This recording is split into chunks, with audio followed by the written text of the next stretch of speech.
le doy la más cordial bienvenida a Juan Gerardo Reyes. ¿Cómo estás, Juan Gerardo? Lulú, es un placer estar aquí, Marta. Y muy buenas tardes. Gracias, Juan Gerardo. Estamos iluminando esta cabina. Muy bien, pues resulta, fíjate que ayer comentábamos en la Junta Editorial, convocamos a Juan Gerardo Reyes, porque hubo una declaración entre las preguntas y respuestas que da, las preguntas que le hacen al presidente, las respuestas que da él, sobre algunos asuntos pendientes en cuanto a un gasto mal aplicado en los gobiernos anteriores. Y él refiere que hubo un gasto mal aplicado que hace que pues incluso haya una deuda en Playa Espíritu, y se refirió a Fonatur, que es pues el desarrollador de los centros integralmente planeados. Entonces, si te parece, escuchamos lo que dice el presidente, lo que dijo ayer, y nos arrancamos con esta investigación que tú particularmente y nosotros desde la otra estación donde antes estábamos, en Andadura Radio, le hicimos muchas averiguaciones. Desde el 2008 empezamos a darle seguimiento a esta información. Es que vamos a escuchar lo que dice el presidente. Otra tranza. Compraron en Mazatlán, en Sinaloa, en los límites de Sinaloa con Nayarit,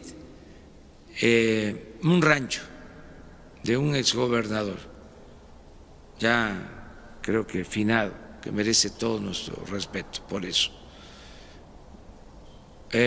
Lo compraron en el gobierno de Calderón en $120 millones. Fonatur era el de Fonatur, el que luego fue secretario de Gobernación, un abogado. Sí, ahí está el terreno, $120 millones. Y resulta que está prácticamente abandonado, se le invirtió todavía más dinero público y estamos viendo qué hacemos, porque no tiene mucha viabilidad para el desarrollo turístico, pero no les importaba eso. Lo que les importó fue la compra del terreno. Pues ahí está la declaración de ayer, mi querido Juan Gerardo Reyes. Marta, no quiso mencionar, no quiso decir que estos terrenos eran de Toledo Corro, porque ya falleció el exgobernador, pero bueno, ahí hubo todo un asunto truculento, ¿no?, detrás. Pero fíjate que es algo muy interesante, y si me permites voy a retroceder un poco, porque hay que considerar en principio que esta zona que él menciona, que es justamente la frontera entre Nayarit y Sinaloa, está a 85 kilómetros de Mazatlán, es un ecosistema riquísimo, sí, que afortunadamente por trabajos de la universidad se ha logrado restablecer en muchas de estas situaciones. Pero hay que recordar en principio que este paraíso de biodiversidad fue utilizado para la ganadería, algo que verdaderamente fue un atropello a la naturaleza. Si recordamos antes en el virreinato, fue sobreexplotada esta área con la pesca. Sí. Posteriormente, después ya en la etapa del virreinato, se construyeron ahí, digamos que centros para la cría de ganado local. Era algo verdaderamente aberrante. Bueno, entonces situémonos en esta época ya, donde Toledo Corro hereda de su padre. En el siglo XX. En el siglo XX. Hereda de su padre el rancho Las Cabras. Y entonces, eso crea algo que no está de todo dilucidado, porque supuestamente había un concurso para ver dónde se hacía un centro integralmente planeado. Recordemos, Díaz Ordaz inicia con los centros integralmente planeados, no los logra aterrizar, los aterriza Echeverría, crea 4 centros integralmente planeados, López Portillo no hace ninguno. Y hay que decirle a la audiencia, si me permites, que un centro integralmente planeado, por ejemplo, es Cancún, Ixtapa, Huatulco, Los Cabos. Exacto. Y entonces, posteriormente, Miguel de la Madrid retoma estos centros integralmente planeados y hace Huatulco. Pasa mucho tiempo otra vez y lo retoma el gobierno de Felipe Calderón, supuestamente con base en un concurso cuyas bases nunca se dieron a conocer. Y es, curiosamente, Sinaloa quien gana ese concurso y le compran a Toledo Corro estas 2.381 hectáreas. Y el que era el director del Fonatur, si me permites, era Miguel Ángel Gómez Montt. Exacto. Y a la sazón, el secretario de Gobernación era su hermano. Fernando Gómez Montt.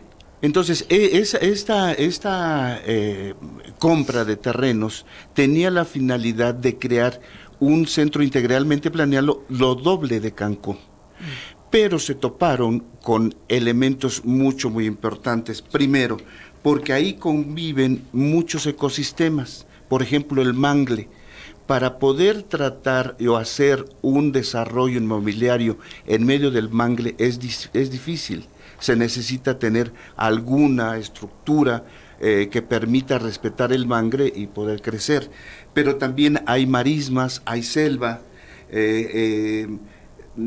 tienen dunas. O sea, eso no se contempló antes, entonces. No, lo que pasa es de que compraron los terrenos, pero nunca hicieron el estudio de impacto ambiental, lo cual les permitiría saber si se podría hacer o no el desarrollo turístico, porque hay que recordar que también en esta área hay algunas bahías que les permitían a ellos o pensaban hacer marinas, porque las protegían las embarcaciones del mar. ¿Tú te acuerdas que en esa época, mi querida Marta, había una bolsa mexicana de inversión turística, que por cierto se llevaba a cabo en Centro Vancomer en Santa Fe, y que ahí se ponían a disposición de todo mundo ciertos terrenos y ciertos predios para poderles, que tuvieran vocación turística.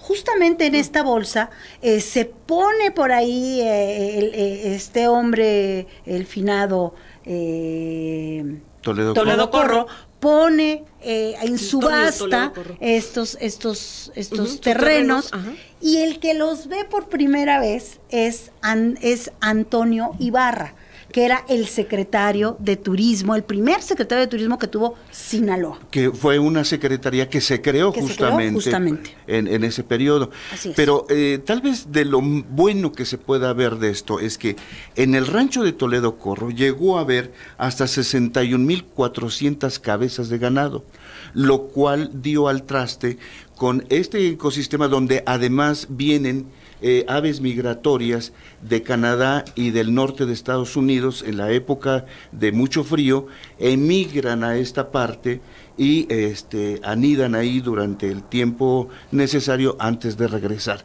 También hay jaguar, hay cocodrilo, hay muchas especies, algunas en peligro de extinción. Tal vez lo bueno de esto, que no lograron hacer nada, de este despilfado de dinero, es que el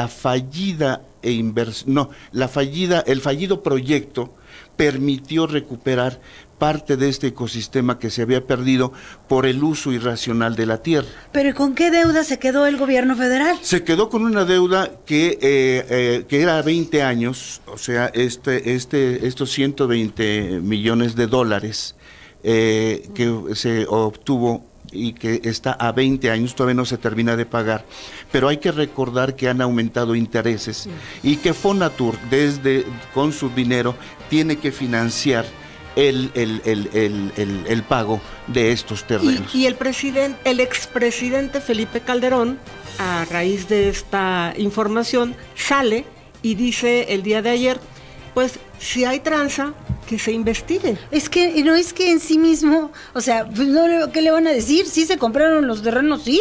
El problema es que no se puede hacer un desarrollo ahí para lo que se tenía planeado. Lo que quiere decir, Juan Gerardo... ¿Tenían planeado algo? No, yo creo que Lulú? sí, tenían visto un desarrollo al sur de Mazatlán, ¿no?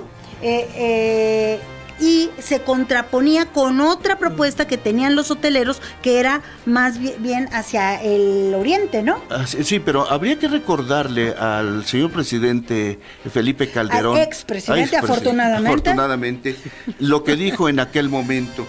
Se trata del proyecto más importante del turismo en los últimos 25 años y será el más importante también de las dos primeras décadas del siglo XXI. Pues son las palabras de un presidente que no sabía ni siquiera la vocación que tenía la tierra que había adquirido en ese momento y que iba a causar un ecocidio de dimensiones lamentables, pero no solo para México, para el mundo, porque parte del agua dulce se genera en esa zona. Qué poca responsabilidad, ¿no? Nos tenemos que ir a un corte. Yo le quiero agradecer muchísimo a Juan Gerardo, le seguiremos dando seguimiento a esta información porque hay otros puntos turísticos en los que también se invirtió y por supuesto que no se va a poder hacer y que como el caso de Cabo Polo. Así es.